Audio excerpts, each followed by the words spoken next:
Bienvenue dans cette nouvelle édition du 12-15 à la une de l'actualité. Confusion totale au Burundi.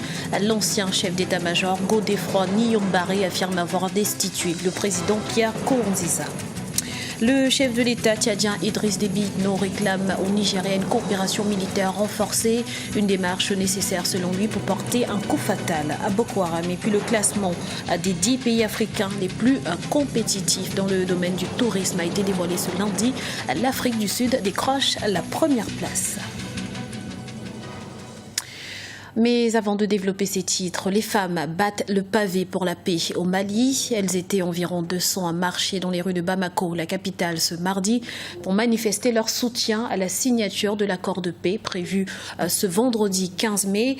Une déclaration a été lue en plusieurs langues du pays sur la place de l'indépendance, un symbole d'unité et de volonté de réconciliation.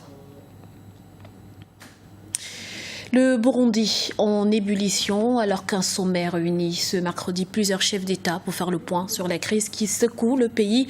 À Bujumbura, l'ex-chef d'état-major Godefroid Niyombare a annoncé sur une radio privée la destitution du président Pierre Nkurunziza. Pour l'heure, la confusion règne. Aminata Diak.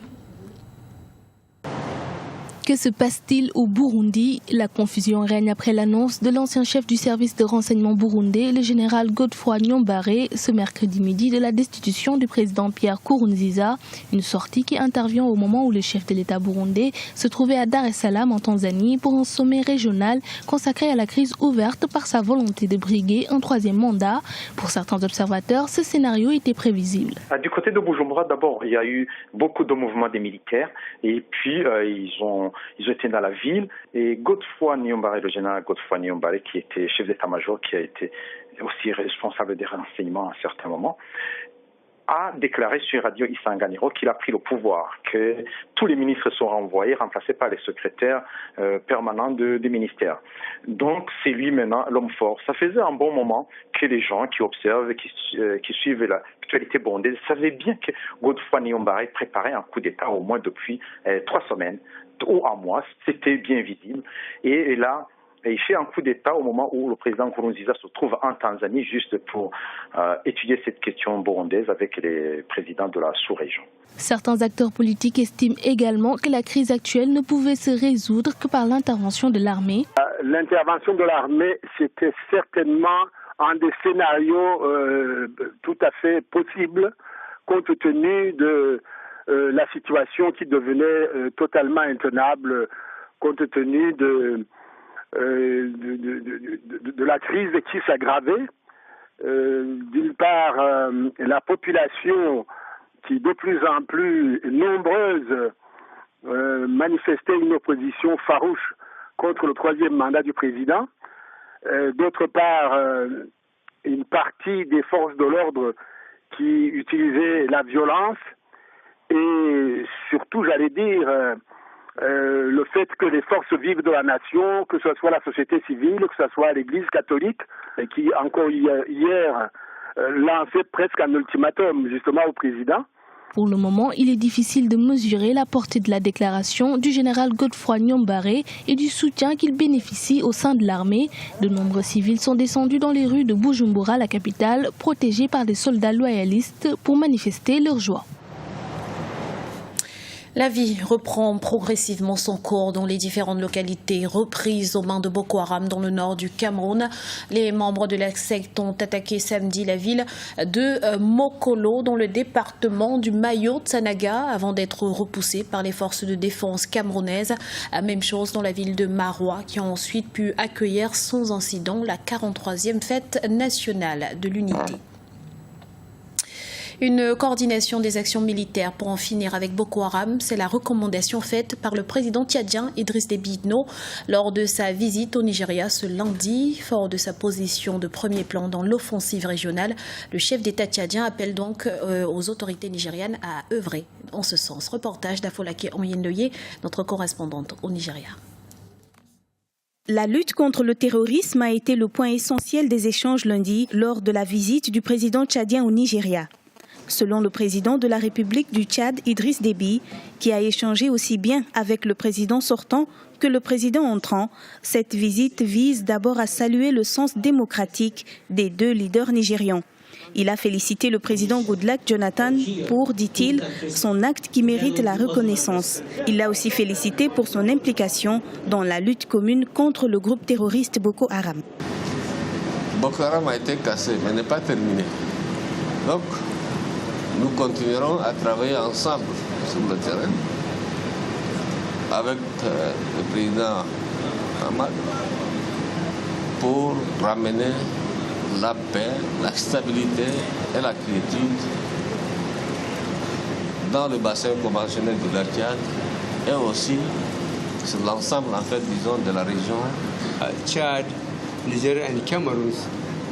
Le Tchad, le Niger et le Cameroun ont aidé le Nigeria à sécuriser sa frontière contre les agressions terroristes. Certains ponts et de nombreuses infrastructures ont été détruites. Ce sont autant de choses dont nous avons discuté. Donc, si Dieu le veut, lorsque le gouvernement sera en place, nous allons à nouveau nous asseoir et faire un examen complet de la situation.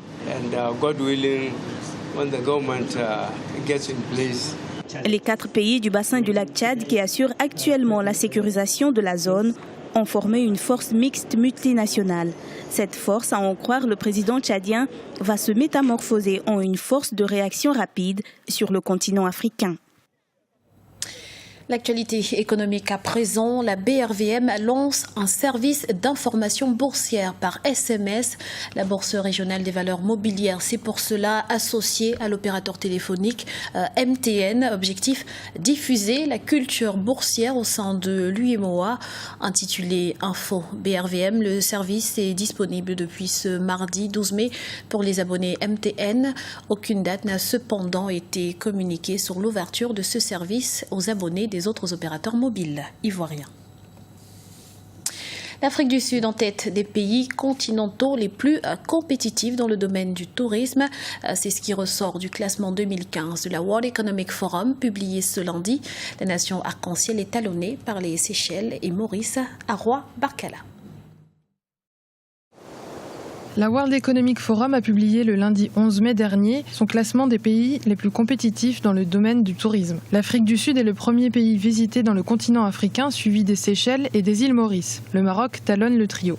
Les 10 pays africains qui sont classés par le World Economic Forum, en termes de tourisme, c'est tout simplement pourquoi ? Parce que ces pays-là ont essayé de mettre en exergue les avantages compétitifs, comparatifs, naturels qu'à l'Afrique. Tout simplement pourquoi, si vous prenez le premier pays comme l'Afrique du Sud, si vous voulez, a une position déjà géographique. Ensuite, vous avez la richesse naturelle. Donc, dès l'instant que vous mettez ça un tout petit peu en exergue, en avance, vous avez les touristes qui viennent. Malgré les difficultés de sécurité et d'infrastructure, l'Égypte et la Tunisie restent dans le top 10 du continent. Mais la politique des pays compétitifs est le fruit de stratégies et de décisions politiques pensées en amont. Ça regroupe un certain nombre de choses qui vont être quoi ? J'ai parlé des infrastructures routières, les infrastructures hôtelières, l'accueil, pouvoir éduquer la population en les sensibilisant à l'importance du tourisme. Donc, tous les États africains, pour peu qu'un État mette en place des stratégies touristiques efficaces. Alors qu'ils peuvent se targuer de ressources naturelles et culturelles importantes, les pays de l'Afrique subsaharienne se trouvent en majorité dans la seconde partie du classement mondial. Mais le rapport déplore le manque de moyens en matière de santé, de salubrité et d'infrastructures. C'était le journal de la rédaction. Nous vous remercions pour votre fidélité. Retrouvez dans un instant une nouvelle édition de l'information sur Africa 24.